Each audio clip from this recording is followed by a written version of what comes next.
Life could make you cynical.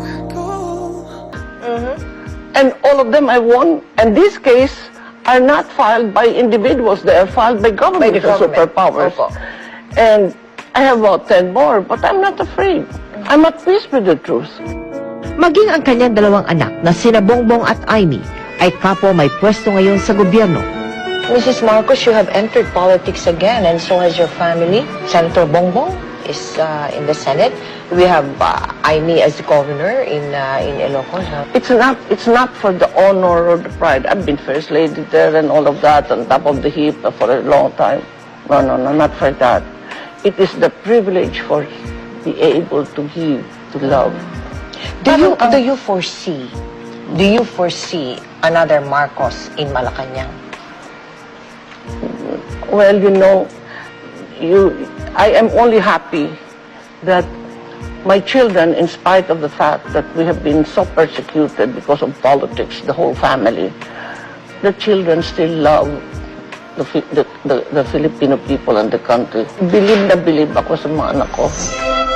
Gaya ng kontradiksyon sa bansag sa kanya na iron butterfly, ganun din marahil ang buod ng buhay ni Imelda. Parehas niyang natamasa ang kapangyarihan at prosekusyon. Parehas siyang minahal at kinamuhian. Ngunit sa kabila ng lahat ng ito, tulad ng isang paru-paro, pilit pa rin siyang lumilipad. I did not have the privilege of interviewing Mrs. Marcos in New York because she was really so guarded. But now, I have the privilege of doing it. Before I retire from my career, And you have the nerve to ask me shocking questions. Are they shocking? Really? How were they shocking questions? Some wouldn't dare. Oh, really? Oh, but I think I would because I am coming with a... I am coming with a very clear I believe in transparency. Anyway, I have nothing to hide. Correct. Let me now thank you very much for this interview. It has been a real pleasure talking with you, and we wish you all the luck in the world for all the good intentions that you have for our people and our country. Well, thank you. I need it. I need it because the Lord intended this to be paradise and to be there forever, and gave us His own image, each one of us, and be a great creator, and we can do so much. And that's why I'm praying that we can really fulfill, and it's doable. If you say it's doable, it is doable. It is doable. Maraming salamat po.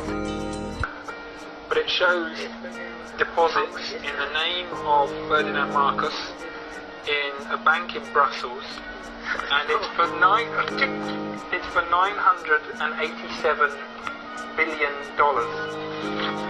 400,000 metric tons are in the central bank of the Philippines. There's over 200,000 metric tons in Union Bank of Switzerland, and some of that gold is buried securely in the Philippines as well. Some of it is held in various banks, but the bulk of it is in the Philippines. So the World Bank holds the note on that gold? No. It is in a special trust account that was set up by Ferdinand Marcos, and the authorized signatory is a German banker lawyer by the name of Wolfgang Struck, who also lives in the Philippines. So how do the people get the gold back? If it's their gold and it was taken by these bankers, how do we receive it? That is the question. And they're just sitting there illegally and refusing to relinquish it. Part of the problem is that this gold is cloaked in secrecy. But in the last month, Wolfgang Struck has been publishing all of the documentation. So it's there for people to see. We have the originals. And people just have to make sure that the banks do what they're required to do, which is release the world's wealth. But I can tell you this, that we never spent government funds for our personal purposes. If we did, we replaced them immediately. I may have committed many sins in my life, but stealing money from the people and from the government is not one of them.